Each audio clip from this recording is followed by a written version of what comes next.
Right now, I work with a lot of banks right now. Right now the banks, they're going through a lot of consolidation. There's a lot of activities involved with banks, right? They're not doing too well. So a lot of times right now, there's a lot of failed bank acquisitions.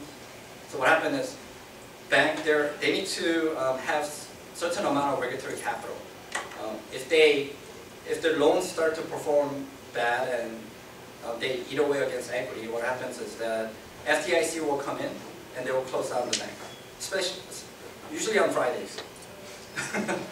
So I usually get a lot of work on Monday to kind of go after those engagements. So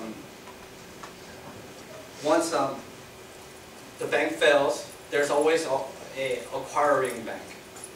They usually do that because they're FDIC, they're not in the business of managing banks, right? So they always have preemptive plan, and they get a healthy bank to acquire that failed bank.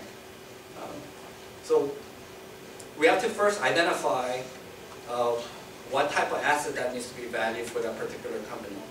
For banks, example, what are some of the underlying assets and liabilities that needs to be valued?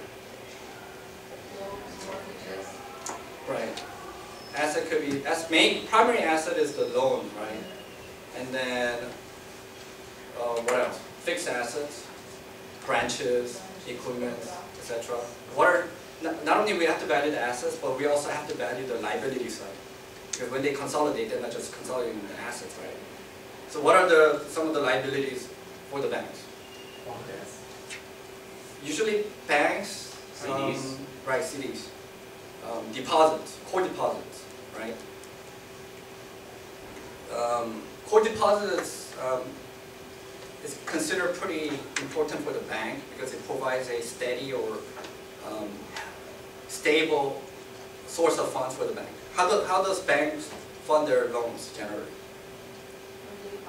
From the deposit side, right? Where they also have subordinated debentures, etc. So I generally are engaged to value those assets and their liabilities once the acquisition is done for the financial reporting purposes.